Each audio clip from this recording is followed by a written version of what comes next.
श्रीराम समर्थ श्रीराम. श्रीमद दासबोध पारायण दशक 9 गुणरूप समास 9 संदेह वारण. श्रीराम ब्रह्मवारिता वारेना ब्रह्मसारिता सरेना ब्रह्म काही वोसरेना एकीकडे श्रीराम. श्रोते येथे आपली शंका बोलून दाखवित आहेत. ते म्हणतात की ब्रह्माचे निवारण करू म्हटले तरी ते करताच येत नाही. त्याला बाजूला सारावे म्हटले तरी सारता येत नाही. त्यात कमी जास्त करावे म्हटले तरी करता येत नाही. ब्रह्मभेदिता भेदेना ब्रह्मछेदिता छेदेना ब्रह्म परते होयेना केले तरी श्रीराम. ब्रह्मास भेदावे म्हटले तरी ते भेदले जात नाही. ब्रह्मास छेदावे म्हटले तर ते छेदले जात नाही. त्याला मागे ढकलावे असे वाटले तर ते ढकलले जात नाही. ब्रह्मखंडेना अखंड ब्रह्मी नाही दुसरे बंड तरी कैसे हे ब्रह्मांड सिरकले मध्ये श्रीराम. ब्रह्माचे तुकडे करावे असे म्हटले तरी ते केले जात नाहीत. जे ब्रह्म अखंड असल्याने त्यात त्याच्याशिवाय दुसरे काहीही असतच नाही आणि तरी ते ब्रह्मांड त्याच्यामध्ये कसे काय शिरले. पर्वत पाषाण शिळा शिखरे नाना स्थळे स्थळांतरे भूगोळ रचना कोण्या प्रकारे झाली परब्रह्मी श्रीराम. पर्वत पाषाण शिळा शिखरे नाना स्थळे इत्यादी भूगोल रचना त्या परब्रह्माच्या ठिकाणी कशी काय झाली. भूगोळ आहे ब्रह्मामध्ये ब्रह्म आहे भूगोळामध्ये पाहता एक एकामध्ये प्रत्यक्ष दिसे श्रीराम. पृथ्वी ब्रह्मामध्ये आहे आणि ब्रह्म पृथ्वीमध्ये आहे असे हे एकमेकांमध्ये एक आहे हे तर प्रत्यक्ष दिसून येते. ब्रह्मी भूगोळे पैस केला आणि भूगोळ ही ब्रह्मे भेदिला विचार पाहता प्रत्ययाला प्रत्यक्ष आता श्रीराम. ब्रह्माच्या ठिकाणी पृथ्वीने जागा व्यापली आणि पृथ्वीला भेदूनही ब्रह्म आहेच असा प्रत्यक्ष प्रत्ययही विचाराच्या योगे आला. ब्रह्मे ब्रह्मांड भेदिले हे तो पाहता नीटची झाले परी ब्रह्मास ब्रह्मांडे भेदिले हे विपरीत दिसे श्रीराम. ब्रह्म अत्यंत सूक्ष्म असल्याने त्याने ब्रह्मांड भेदले ही गोष्ट विचार करू पाहता ठीक वाटते, पण ब्रह्माला ब्रह्मांडाने भेदले हे विपरीत वाटते. भेदिले नाही म्हणावे तरी ब्रह्मी ब्रह्मांड स्वभावे हे सकळांस अनुभवे दिसत आहे श्रीराम. बरे भेदले नाही म्हणावे तर ब्रह्माच्या ठिकाणी स्वाभाविकरित्या ब्रह्मांड आहे हे तर सगळ्यांना अनुभवाने कळून येत आहे. तरी हे आता कैसे झाले विचारून पाहिजे बोलिले ऐसे श्रोती आक्षेपिले आक्षेप वचन श्रीराम. तरी आता हे कसे काय झाले ते विचार करून आपण आम्हाला सांगा असे श्रोत्याने आक्षेप घेऊन म्हटले. आता याचे प्रत्युत्तर सावध ऐका निरोत्तर येथे पडिले की विचार संदेहाचे श्रीराम. आता या प्रश्नाचे प्रत्युत्तर सावध होऊ नये का म्हणजे तुम्ही निशंक व्हाल, पण येथे काही शंका निर्माण होतात. ब्रह्मांड नाही म्हणो तरी दिसे आणि दिसे म्हणो तरी नासे आता हे समजती कैसे श्रोते जन श्रीराम. ब्रह्मांड नाही म्हणावे तर ते डोळ्यांना दिसते आणि जे दिसते ते तर नाश पावते. आता श्रोत्यांनी हे सर्व नीट समजून घ्यावे. तव श्रोते झाले उद्दित आहो म्हणती सावचित प्रसंगे बोलो उचित प्रत्योत्तर श्रीराम. हे ऐकून श्रोते उत्साहित झाले आणि म्हणाले की आम्ही अगदी लक्ष देऊन ऐकत आहोत. तेव्हा वक्ता म्हणाला की या प्रश्नाचे उचित उत्तर मी देतो.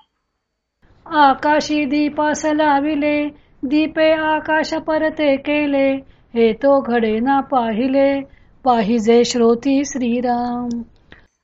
आकाशात दीप लावले तरी त्यामुळे दीपाने आकाशास बाजूस सारले असे तर घडू शकत नाही. ते श्रोत्याने लक्षात घेतले पाहिजे. आपतेज अथवा पवन सारून सकती गगन गगन पाहता सघन चळेल कैसे श्रीराम. आप तेज वायू ही भूतेही आकाशास बाजूला सारू शकत नाहीत. आकाश घनदाट सर्वत्र सारखेच असते, ते कसे चळेल. अथवा कठीण झाली मेदिनी तरी गगने केली चाळणी पृथ्वीचे सर्वांग भेदुनी राहिले गगन श्रीराम. अथवा पृथ्वी अत्यंत कठीण आहे तरी आकाश त्या पृथ्वीच्याही अणुरेणूत व्याप्त आहे. ते अत्यंत सूक्ष्म असल्याने त्याने जणू काही पृथ्वीलाच भेदून तिची चाळणी करून तिचे सर्वांग भेदून गगन तेथे राहिले आहे. याची प्रचित ऐसी असे जे जडत्व आले ती तुके नासे. आकाश जैसे तैसे असे चलणार नाही श्रीराम. याची प्रचिती अशी आहे की जे जडत्वास येते तेथे सर्व नाश पावते. आकाश अत्यंत सूक्ष्म असल्याने ते जसेच्या तसेच असते, ते चलणारच नाही. वेगळेपणे पाहावे तयासा आकाश म्हणावे. अभिन्न होता स्वभावे आकाश ब्रह्म श्रीराम. आकाश वेगळेपणे पाहता येते म्हणून त्याला पंचमहाभूतांपैकी एक भूत आहे असे म्हणावे लागते. ते जर अभिन्नपणे पाहता येईल तर आकाशात व ब्रह्मात काही फरकच राहणार नाही, त्याला ब्रह्मच म्हणावे लागेल. तस्मात आकाश चळेना भेद गगनाचा कळेना. भासले ब्रह्म तयास जाणा आकाश म्हणावे श्रीराम. म्हणून आकाश चळत नाही. आकाशाचे स्वरूप आपल्याला नीट कळत नाही, तरीही पाहू गेल्यास ब्रह्मासारखे जे वाटते ते आकाश होय. निर्गुण ब्रह्मसे भासले कल्पू जाता अनुमानले. म्हणून आकाश बोलिले कल्पनेसाठी श्रीराम. ते निर्गुण ब्रह्मासारखेच भासते, पण त्याची कल्पना आपण करू शकतो, त्याचे अनुमान करता येते. म्हणून निर्गुण ब्रह्म हे निर्विकल्प आहे. याची काहीशी कल्पना आकाशावरूनच येऊ शकते. कल्पनेसी भासे भास ती तुके जाणावे आकाश. परब्रह्म निराभास निर्विकल्प श्रीराम. कल्पनेला जे भासते ते आकाश जाणावे. परब्रह्म निराभास निर्विकल्प आहे. पंचभूतांमध्ये वास म्हणून बोली जे आकाश.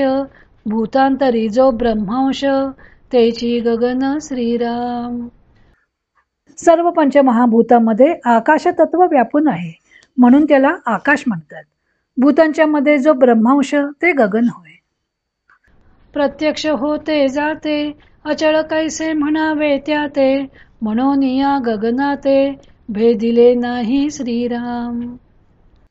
गगनाच्या ठिकाणीच दीपादी दृश्य प्रत्यक्ष होते आणि जाते, परंतु गगनात त्यामुळे काहीच बदल होत नाही. मात्र ते अचल ब्रह्म नव्हे. पृथ्वी बिरोन उरे जीवन. जीवन नसता उरे अग्न. अग्न विझता उरे पवन तोही नासे श्रीराम. पृथ्वी पाण्यात विरून जाते तेव्हा फक्त पाणी उरते. ते पाणी नाहीसे झाले की अग्नी उरतो. अग्नी विझला की वायू उरतो व नंतर तोही नाश पावतो. मिथ्या आले आणि गेले तेने खरे ते भंगले. ऐसे हे प्रचिती साले कोणे परी श्रीराम. जे येते आणि जाते ते मिथ्या असते आणि जे खरे आहे ते भंगले असे भासते. पण हा अनुभव काय येतो ते पाहिले पाहिजे. भ्रमे प्रत्यक्ष दिसते विचार पाहता काय येते थे. भ्रममूळ या जगाते खरे कैसे म्हणावे श्रीराम. भ्रमाने तसे दिसते, विचार करून पाहिला की हे कळते. भ्रमामुळे भासणाऱ्या या जगाला खरे कसे म्हणावे. भ्रम शोधिता काहीच नाही तेथे भेदिले कोणे काही. भ्रमे भेदिले म्हणता ठाई भ्रमची मिथ्या श्रीराम. भ्रमाचा शोध घेतला तर तेथे काहीच नाही हे कळून येते. मग तेथे कोणी कशाच भेदले असे म्हणावे. भ्रमाने भेदले म्हणावे तर तो भ्रमही मिथ्याच होय. भ्रमाचे रूप मिथ्या झाले मग सुखे म्हणावे भेदिले. मुळी लटिके त्याने केले तेही तैसे श्रीराम. भ्रमाचे रूप मिथ्या झाले तेथे मग कुशाल भेदले असे म्हणावे. मुळातच जे खोटे आहे त्याने ते केले म्हणावे तेही तसे खोटेच असते. लटिक्याने उदंड केले तरी आमुचे काय गेले. केले म्हणताच नाथिले शहाणे जाणती श्रीराम. खोट्याने उदंड केले असे धरले तरी त्यात आपले काय गेले. शहाणे लोक जाणतात की त्याने केले असे म्हटले जाते तरी वास्तविक काहीच केलेले नसते. सागरामध्ये खसखस तैसे परब्रह्मी दृश्य. मती सारिखा मती प्रकाश अंतरी वाढे श्रीराम. परब्रह्माच्या ठिकाणी दृश्य विश्व हे सागरात खसखस तसे समजावे. माणसाची जेवढी बुद्धी असेल तेवढा त्या बुद्धीचा प्रकाश म्हणजे ज्ञान अंतरात वाढते. मती करिता विशाळ कवळो लागे अंतराळ, पाहता भासे ब्रह्मगोळ कवीठ जैसे श्रीराम. मती विशाल केली की ती गगनाला कवटाळते, मग तिला हा ब्रह्मगोल कवठा एवढा दिसू लागतो. वृत्ती त्याहुनी विशाळ करिता ब्रह्मांड बद्री फळ, ब्रह्माकार होता केवळ काहीच नाही श्रीराम. वृत्ती त्याहून विशाल केली की ब्रह्मांड बोरा एवढे भासू लागते आणि ती अचानक ब्रह्माकार झाली की मग काहीच उरत नाही. आपण विवेके विशाळला मर्यादे वेगळा झाला, मग ब्रह्मगोळ देखिला वटबीज न्याये श्रीराम. आपण विवेकाने विशाल झालो तर स्थलकालाच्या मर्यादा गळून पडल्याने ब्रह्मांड आपल्याला वडाच्या बी प्रमाणे बारीक दिसू लागते.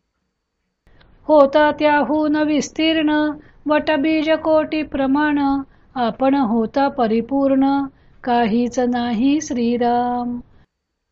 त्याहून आपण विशाल झालो की ब्रह्मांड कोटीपटीने आणखी बारीक दिसू लागते.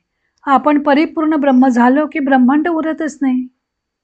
आपण भ्रमेला हा नाळला केवळ देहधारी झाला, तरी मग ब्रह्मांड त्याला कवळेल कैसे श्रीराम. आपण भ्रमाने स्वतःला लहान समजतो, फक्त देहबुद्धीचे होतो, मग आपल्याला ब्रह्मांड कसे कवळता येईल. वृत्ती ऐसी वाढवावी पसरून नाहीच करावी, पूर्ण ब्रह्मास पुरवावी चहूकडे श्रीराम.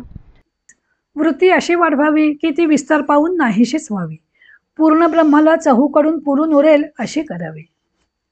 जव एक सुवर्ण आणिता तेने ब्रह्मांड मढविता, कैसे होईल हे तत्वता बरे पाहा श्रीराम.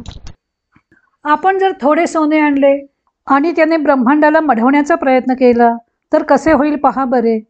वस्तू वृत्तीस कवळे तेने वृत्तीस फाटो न वितुळे, निर्गुण आत्माच निवळे जैसा तैसा श्रीराम. वृत्तीला जसे जसे स्वरूपाचे आकलन होत जाईल तस तशी ती व्यापक होत जाऊन शेवटी फाटून वितळून जाईल. ती पूर्णपणे नष्ट झाल्यावर निर्गुण आत्माच केवळ जसाच्या तसा उरेल. येथे फिटली आशंका श्रोते हो संदेह धरू नका, अनुमान असेल तरी विवेका अवलोकावे श्रीराम. आता येथे शंका फिटली. श्रोते हो, उगीच संदेह धरू नका. अजून संदेह असेल तर नीट विचार करून पहा. विवेके तुटे अनुमान विवेके होये समाधान, विवेके आत्मनिवेदन मोक्ष लाभे श्रीराम. विवेकाच्या योगाने संदेह नष्ट होईल, विवेकानेच समाधान लाभेल आणि आत्मनिवेदन होऊन मोक्ष लाभेल. केली मोक्षाची उपेक्षा विवेके सारिले पूर्व पक्षा, सिद्धांत आत्मा प्रत्यक्षा प्रमाण न लगे श्रीराम. मुक्तपणालाही जो विसरला आणि अशा रीतीने विवेकाच्या बळावर पूर्व पक्षाला म्हणजे साऱ्या मायेलाच बाजूला सारल्यामुळे तिचा त्याग केल्यामुळे सिद्धांत स्वरूप जो आत्माराम तोच तो होतो. हा स्वानुभव असल्याने त्याला दुसऱ्या प्रमाणाची आवश्यकता राहत नाही. हे प्रचितीची उत्तरे कळती सारासार विचारे, मनन ध्यासे साक्षात्कारे पावन होई जय श्रीराम. हे सर्व प्रचितीचे बोलणे आहे. सारासार विवेकाच्या योगाने यातील रहस्य कळेल.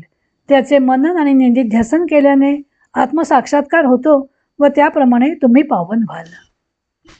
जय जय रघुवीर समर्थ. श्रीराम जय राम जय जय राम. इति श्रीदासबोधे गुरुशिष्य संवादे संदेह वारण नाम समास 9वा समाप्त.